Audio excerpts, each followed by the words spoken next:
And for us, we need to take our Bibles and turn to Luke chapter 5. Luke chapter 5, as we'll be starting that chapter this week. You know, there are numerous ways to hire people today. Think back to the old days, right? How did you get hired in the old days? Well, you're walking down the street and you see a help wanted sign hanging in a storefront window or something.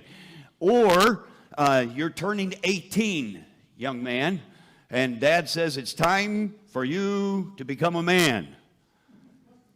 And he got you a job mucking stalls at the farmer down the road or something like that, right? There are numerous ways to hire people today. Classified ads in the newspaper, if you still get one of those, okay? There still is the sign in the window. In fact, for some reason, there's signs in windows all over today. Everyone is still trying to hire people. You can see them on online job boards. It's kind of like internet classified ads for jobs. Word of mouth. You hear about an opening.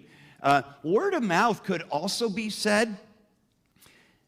You have to know someone to get hired there. Okay, and that's true in a lot of places, but think about this. In order to know someone, that someone has to know you. It's a two-way thing there, okay? The Bible says that Christ came to seek and to save the lost. That was his mission. That sounds like a missionary to me, doesn't it? In fact, I've read that from several different sources, they just refer to God as a missionary God, because his desire is not to just go to Kenya and plant churches all over Kenya and see all Kenyans accept Christ. His plan was the entire world, okay? He's not willing that any should perish, but that all should come to repentance. So that was Christ's mission while he was here, and it's still his mission today. But his plan doesn't include him doing all the work. His plan includes our assistance. He could do all the work, but that's not his plan. Well, why didn't he plan it differently? Whoa, I'll let you question God's logic on that one. Okay, just not in the building. We don't have lightning insurance to cover that. So go outside if you're going to do that. The passage that we're going to look at today outlines how Jesus goes about calling people to help him in the task of reaching the world. Number one, connecting with people. A person can't reach people for Christ if they don't know people. Makes sense, right? It's kind of like that. It's who you know to get the job, but it's also they need to know you to make that connection. If you're the person that lives isolated lives, sometimes we do. Sometimes people live isolated lives, or sometimes ignore people that are not saved. If they live an isolated life or ignore people that aren't saved, they can't reach them, because you don't know them and they don't know you. And it's who you know, or who knows you. Since Jesus loved people, he continually sought to be around people. Unfortunately, I think sometimes Christians isolate themselves in their own little Christian pockets. Ask yourself this question: how many unsaved friends do you have? I don't think I have any. That's a problem. How many unsaved people do you talk to during a week? that's a problem. Matthew 28:19, first three words of that verse says, "Go ye therefore." First word, go. Get out of the house. Go, okay? Get out of your comfort zone. Go. Get out of your little circle of Christian friends. Go. John 4:35, it says, "Say not ye, there are yet 4 months, and then cometh harvest. Behold, I say unto you, lift up your eyes, look on the fields. They're white already unto harvest." Right now is the time to go. Start connecting with people, talking with people. This is not I need to do this. There is no implied waiting here in these verses. Now is the time that we have to do this. Here's a thought for us. It's good. It is good that we have Christian friends and we have fellowship with them, or what we would call fellowship. Are Christian friends the only people we do things with? Jesus did not restrict himself to doing things with just his saved friends or people that thought like he did. Folks, we are called by God to show hospitality. It's mentioned in the Bible. I taught a whole series once on Wednesday nights dealing with hospitality. Not only what it is, but what it isn't as well. Hospitality is not just having Christian friends in our house for a meal on Tuesday night. We play some games, maybe even we do a Bible study in our home with a few Christians. Sorry, that's not hospitality. Fellowship and hospitality are not quite the same thing. Having our friends in, maybe even doing a Bible study, that's good fellowship, okay? But it's not hospitality. Hospitality, as we see it in Scripture, includes the unsaved. Bringing them into our home. Connecting with them on a personal level. Sharing Christ with them. Verbally, but also, since they're connecting with us on a personal level, they can see Christ in our lives and in our homes. To be what God has called us to be, we have to be connecting with those that we're trying to reach or hope to reach or would like to reach. Here's the second thing, having a vision. A vision for people who need Jesus. I asked the question earlier, do you have any unsaved friends? No. I'm guessing you don't have a vision for people that need Jesus. Let me explain what I mean by that. Christmas is approaching. Okay, not quite yet, okay? Well, technically it is approaching. It is coming, all right? We're just not thinking about it yet. But as it gets closer, what happens? We begin making plans for the Christmas holidays, don't we? Planning presents, right? Planning gatherings, like who will be gathering with us, when we'll be gathering, where we'll be gathering, how will we be preparing the house for Christmas this year, what's going to be on the porch, where are we going to put the tree, and you start seeing that all in your mind. What are you going to be serving at your holiday gatherings? And ladies, I'm sure, are going to be more concerned about this than the men. What dishes am I going to be serving it in? You know, the special Christmas dishes. What are we going to be doing during our gatherings? When will we be doing it during our gatherings? And it's all laid out in our minds. We have a vision for our Christmas gathering. Back to the question. How many unsaved people do you have in your circle of friends? None? We probably don't have a vision to see people come to Christ. A desire, but that's not the same as a vision, okay? Luke chapter 5 and verse 1, and it came to pass that as the people pressed upon him to hear the word of God, he stood by the lake of Gennesaret. Now, it says the people were pressing him. Literally, they were pressing, touching. They were up against him and closing in around him. But did you notice why they were pressing in around him? To hear the word of God, okay? They had a hunger and a thirst for righteousness. So what did Jesus do? Jesus met the need. Matthew chapter 5, verse 6, we'll skip ahead to that verse. It says, "Blessed are they which hunger and thirst after righteousness, for they shall be filled."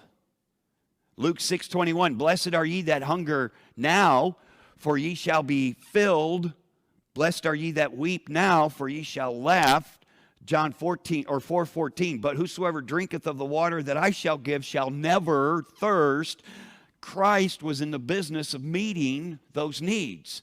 His focus was on those that hungered and thirsted after righteousness. That's who he focused on. His focus was not on his little circle of Christian friends. Did he hang out with them? Yeah. Did he do stuff with them? Yes. But where was his focus? Those that hungered and thirsted after righteousness. Those that were looking for something. They didn't even know what it was, but they just knew something was missing and they were looking for something. And he met that need in their lives. Because he was focused on people that had the need.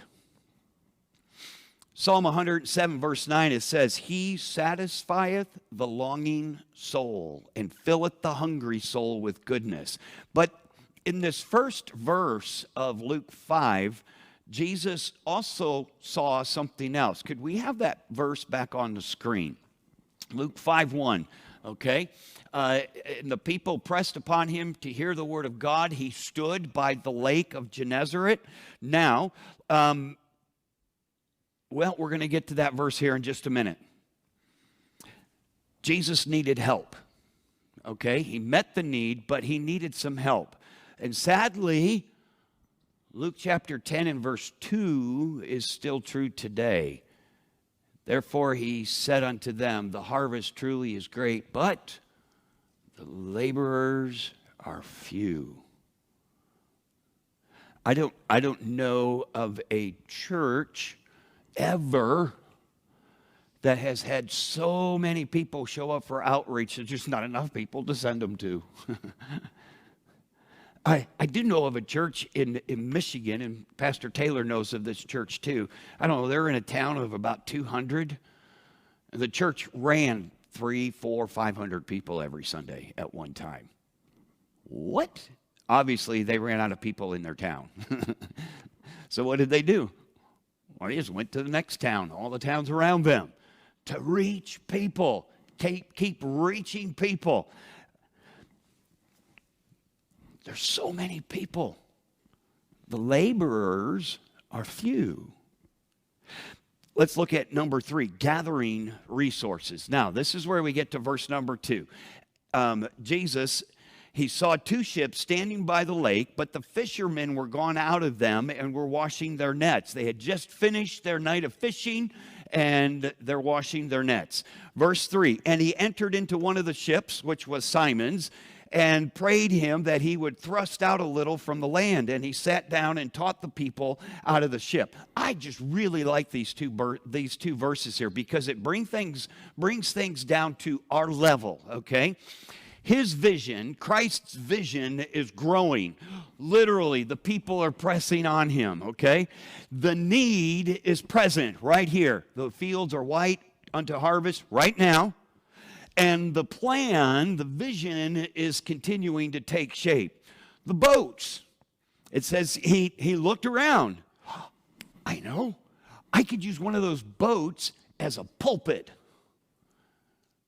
And that way the people could hear me. A boat? Are you kidding me? That is not a proper pulpit. But he didn't have an auditorium with heat and air conditioning. He didn't have padded pews for them to sit on. Certainly he couldn't do anything now.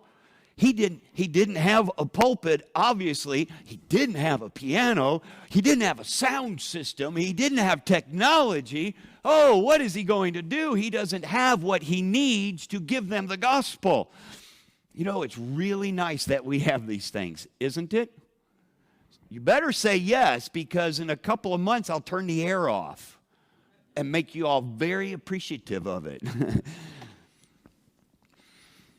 But it's nice that we have them, but what about when we aren't in here? We don't need these resources, but they do enhance our efforts, okay? So what do we learn from this? Looking at what Jesus did, we are to take what we have available to us and use it. But it's not this and it's not that and I can't and I've never. Take what we have and use it. Now, I could start listing, I guess, examples of different things that we might have, that we could use. But that would limit your thinking. Because it's not about specific examples. What if I don't mention something you have? It's still something you have. So we're not going to list examples. We're not going to limit our thinking. Your material possessions, your home, your hobbies, your interests, whatever God has given you, He's given it to you not for you, but for others. This boat that Simon had in the water there, he worked hard for that boat. Maybe he got it from his daddy, or his brothers pitched in and they're renting a boat. This is our boat. God gave them that boat whenever they got it years before, not so they could go fishing in it, okay? He allowed them to go fishing in it. God gave them that boat so that on that day, Jesus would have a platform and a pulpit to preach from. See, God gives us what we have, not for us, but for others. Use it for what God gave it to us for. Number 4, we're going to deal with reluctance here. Now we look at Luke 5, continue on with verse 4. Now when he had left speaking, okay, so he's been out in the boat, he's done preaching. He said unto Simon, launch out into the deep, let down your nets for a draught. And Simon answering and said unto him, Master, we have toiled all the night and have taken nothing. I'm adding that, by the way. Nevertheless, at thy word, I will let down the net. Okay? He's a little reluctant here. Christ is done speaking, and he decides, hey, let's go fishing. Woo! Peter was reluctant to obey because, now listen to these objections. This is what I want us to key in on personally. Listen to his objections. He was tired. Jesus said, Peter, I want you to do this. I'm tired. He had already tried fishing recently, and it didn't work. He was discouraged that he hadn't caught anything. He was tired, probably wishing he could just go home and rest, take a break, chill, have some me time. But he stayed. By the way, he was mending his nets. He had some nets that needed mending when Jesus interrupted him to take them out in the water so he could preach. Well, we don't mend nets, but I got grass to mow today. I got yard work to do. Just throwing that out there. he stayed, he helped Christ. Why? Well, probably two things. He was fairly convinced that Jesus was who he claimed to be, the Messiah. Fairly convinced. If you watch the movie Chosen, they would say, yeah, he was thinking about it right there. Not quite sure yet.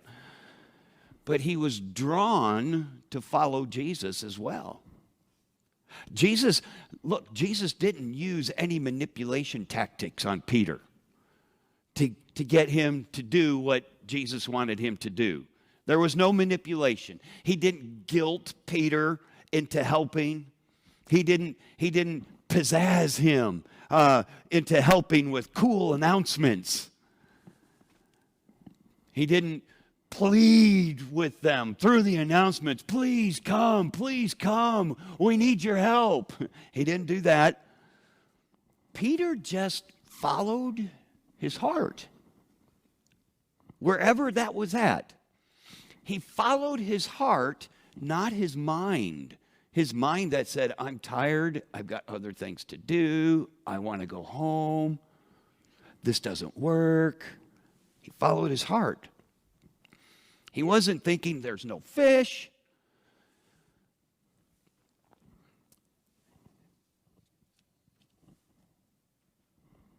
Here's a thought for us. Reluctance, okay? Our reluctance should always give in to obedience like Peter did. Peter could have given a reasonable case for why he shouldn't. But he decided to, try God. No matter what the obstacles. Jesus said, do it. Well, okay, let's try it. A question for us is this. Are we convinced that Jesus is the Messiah? Don't physically or visibly answer it, just in your head. Are we convinced that Jesus is the Messiah? Yes, I'm a Christian. I believe he died on the cross for my sins. He was the prophesied Messiah. Okay, do we really believe that he was the Messiah, the Son of God, the creator of the entire universe, able to use, as the Bible says, foolish things to confound the wise, able to make us sit back when we do try something for God with our limited resources and talents and abilities, able to make us stand back and say, whoa, that was a God thing. Do we believe in that Messiah? We as Christians have been drawn to Christ. Now we need to obey.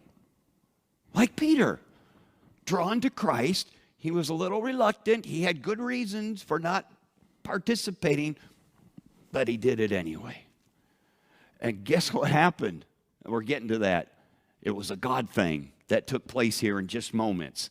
Romans chapter 12 and verse 11, it says, not slothful in business, fervent in spirit, serving the Lord. Two things there. In other words, I love that word slothful. It has nothing to do with a sloth, the creature, okay?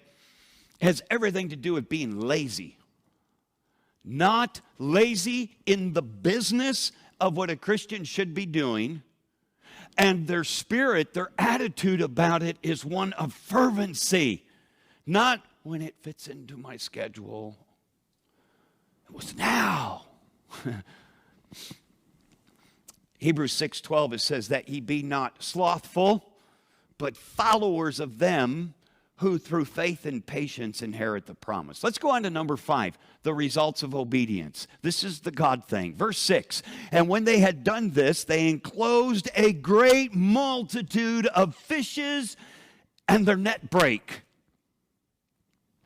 As children, we've probably heard this story, so we're probably familiar with this. Oh yeah, his nets were breaking. There were so many fish. And they beckoned, verse 7, unto their partners, which were in the other ship. that they should come and help them. So they get another ship to come over, and there's two of them. And they came and filled both the ships. Look at what happens next. That they begin to sink. 2 ships. So many fish in that net, they filled both ships so much that they're starting to sink. His net began to break. They had to call for help. By the way, keep in mind, when Jesus said, hey, let's go fishing, Peter could have said, I'm tired. I still got work to do at home. I've tried this before. It doesn't work. But he went. They had to call for help. Both ships were so full, they both began to sink. Now, that's what I'm talking about, folks. Wow.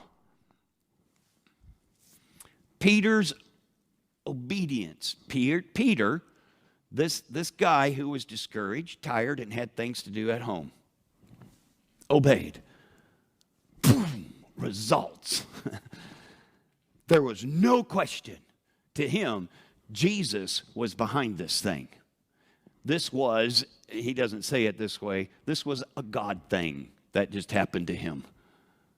If Peter, think about it, if Peter had listened to himself, listened to his excuses, I'm tired, I don't feel good, I need to take a rest, this doesn't work, this is no fun, this is boring, I would rather be doing something else, this is out of my comfort zone, then, if Peter had done that, then the God thing wouldn't have happened.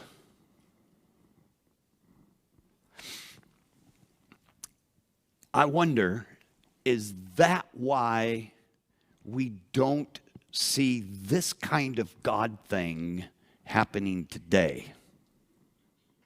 Now, if we took this picture of fishing and fish and so full boats are sinking and we threw it into our church today, what would that look like?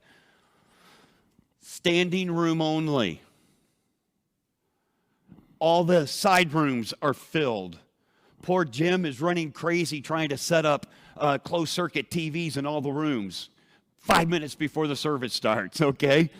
Boom! And they're outside in the parking lot. We've got to open the doors and crank the speakers up really loud so they can hear out there. Whoa, what happened? One person went on outreach this past weekend. Boom! God thing.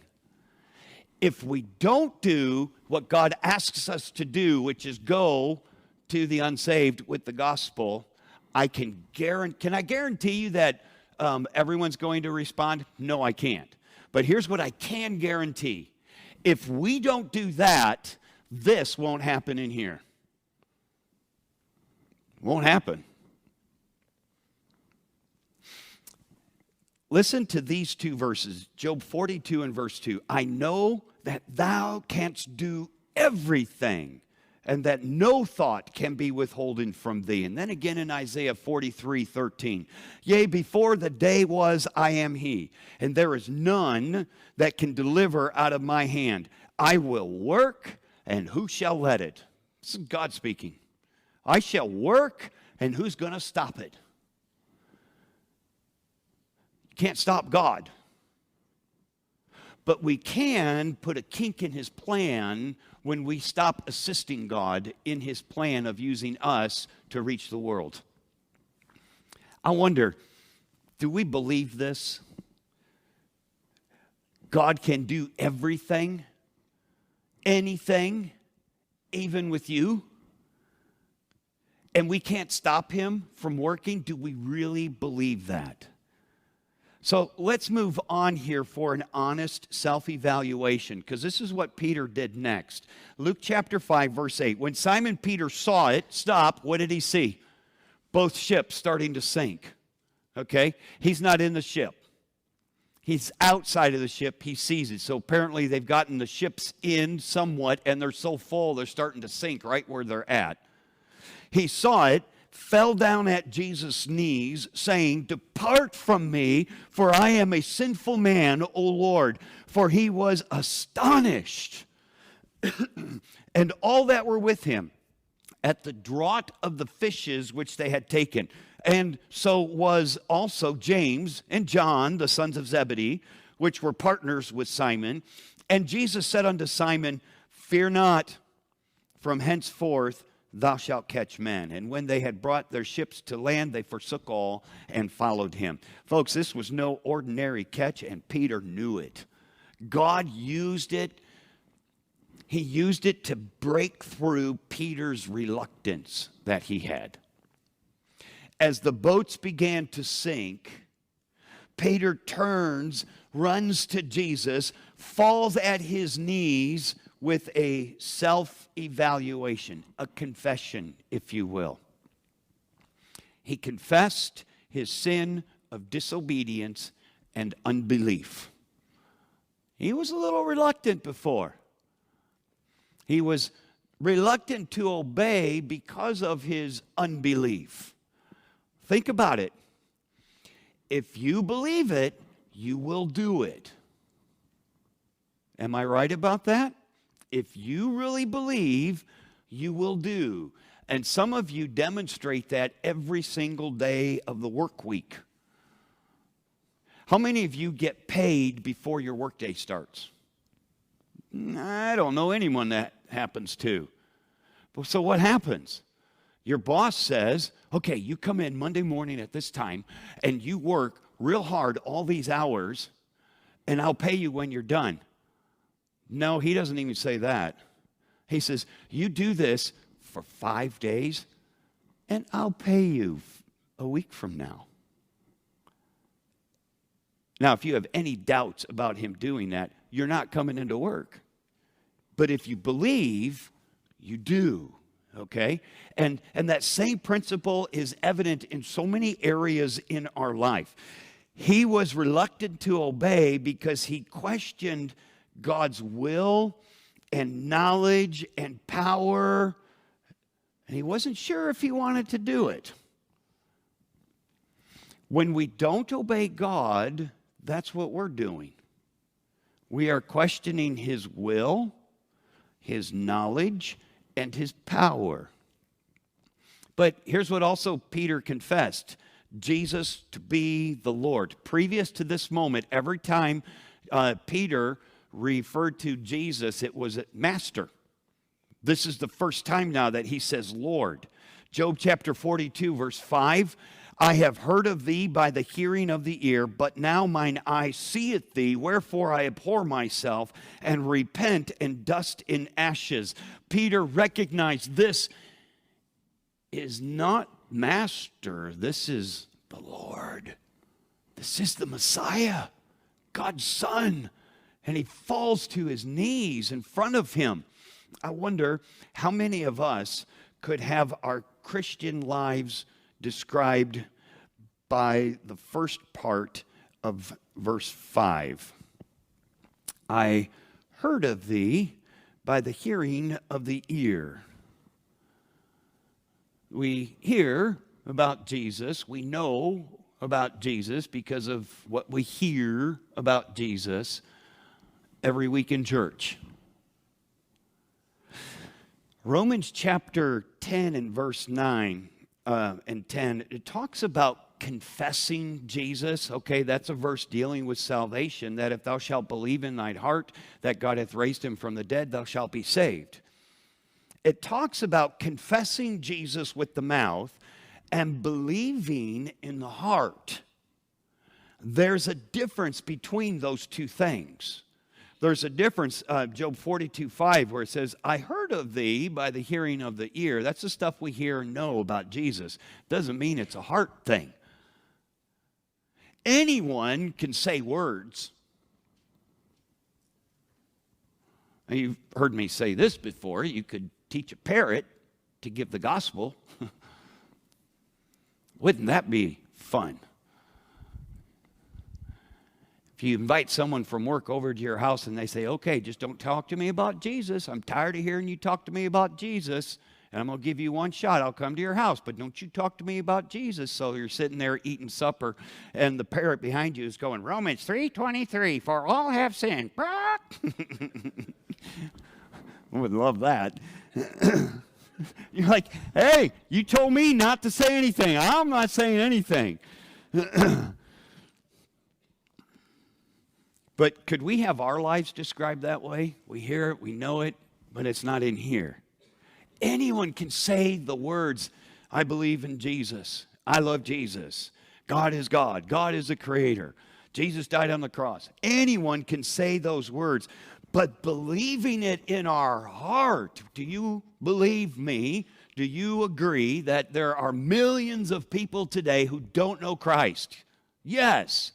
There are millions of people, if they don't know Christ, they're going to spend eternity in hell. Yes, we would say that. We know that. You've heard it, and it's in your head. Would you agree that there are, in this town of 12,000, thousands that don't know Christ? Yeah. Anyone can say the words, but believing it in our heart causes us to act, to do, to obey. Thousands within this community that if they don't hear about Jesus and accept Jesus, they're going to spend eternity in hell. Do we believe that part? Once we believe it in our heart, it causes us to obey, to act, because now it's a heart thing. Look at Christ's words in verse 10 again. And so was also James and John, the sons of Zebedee, which were partners with Simon. And Jesus said unto Simon, fear not. Peter was actually scared. He was frightened. And Jesus just simply reassured him that he was in charge. He just saw a God thing. What does this mean? Oh no. He's in charge. And he's looking after everything. And Jesus told him that he was now to go after men. Peter, it's okay. I got this. Matthew 4:19, Jesus said, and he saith unto them, follow me, and I'll make you fishers of men. And that's what God's asking of us today. To see the need.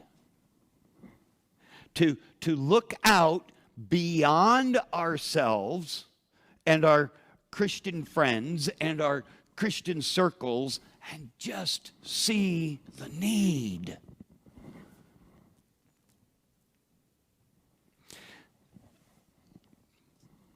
Perhaps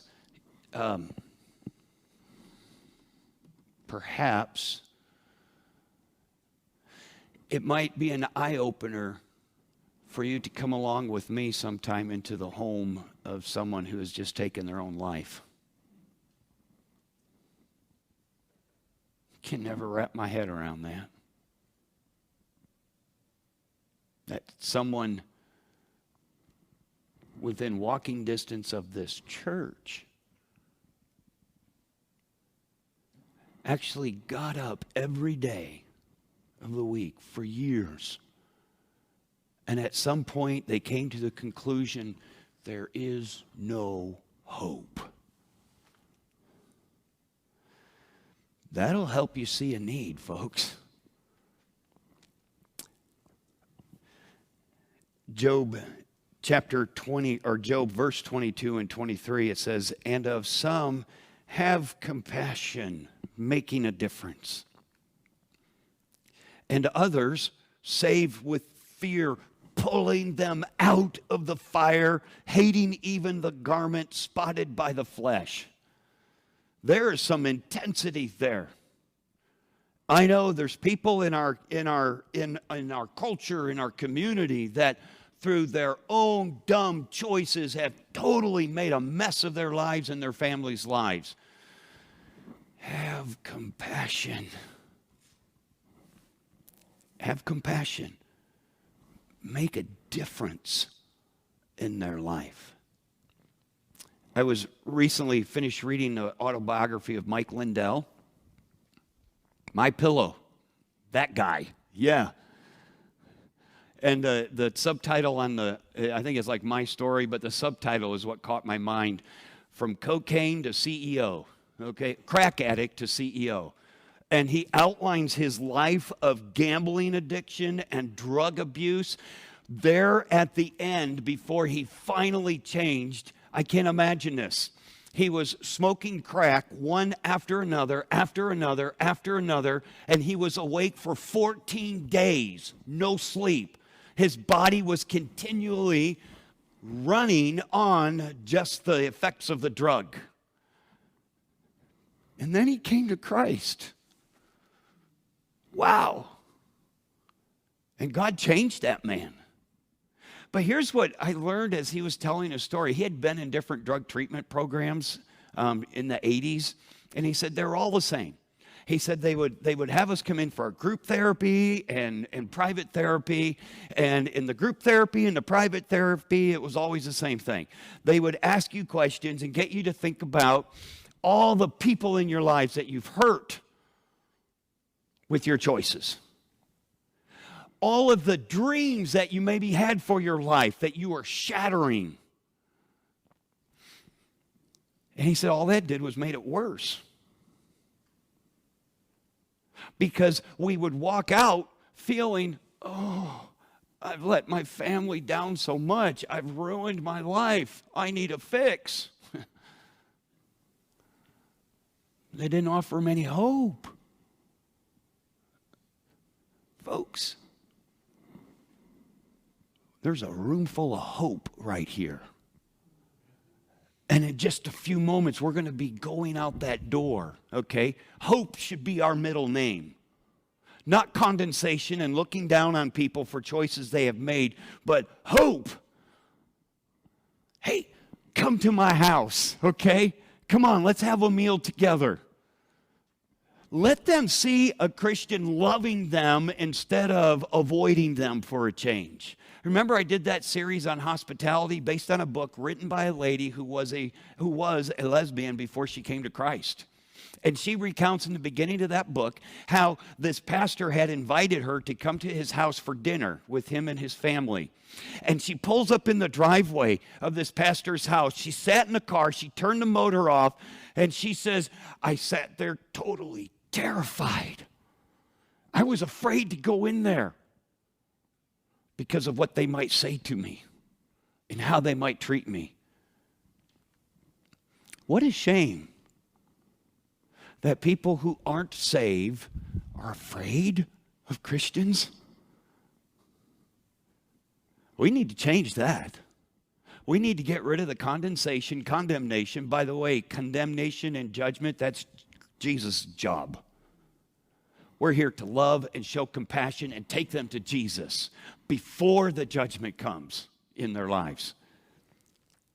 We have to use whatever is available to us. Whatever abilities we do have, use them. You say, I don't have any abilities, I can't do anything. Well, then why did God create you anyway? You're a worthless cog in God's scheme of things, if that's true, but it's not, okay? Because from the moment you accepted Christ, God gifted you with what he needed you to do for him. And then we have to confess our own reluctance. Let's just be honest now. And our own disobedience when it comes to this. He has chosen us and planned that we should go. We have to set aside how we feel, what we'd rather be doing, what we're comfortable with, what our objections and all our excuses are. We have to set them aside. One man said this, the gospel is a call to know and worship God. The gospel about getting saved. It's actually a call for us to know and worship God. And then he says, and the primary conviction of the messenger must be that God is worthy to be known. Now, I get teased about it because I guess I've talked about it a few times. When I was in college and dating my future wife, you know, the shrine that I had set up in my dorm room with all the pictures of her, okay? She was amazing. Still is. Whew. It's getting warm up here. And you know what? I talked about her. Do you know why? She was worth talking about. And the more I knew her, the more I wanted to talk about her. Wow. Is God worth knowing? Do we know God enough to where we walk away thinking, wow, this God is amazing. I just got to talk about him. Because the opposite is true.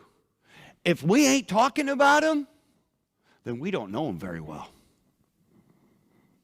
Because if we knew him, we would be talking about him. Henry Martin, a missionary to India and Persia back in the early 1800s, he said it this way: the Spirit of Christ is the spirit of missions. The nearer we get to him, the more intensely missionary we become. Luke 9:23, and he said to them all, if any man will come after me, let him deny himself, take up his cross daily, and follow me.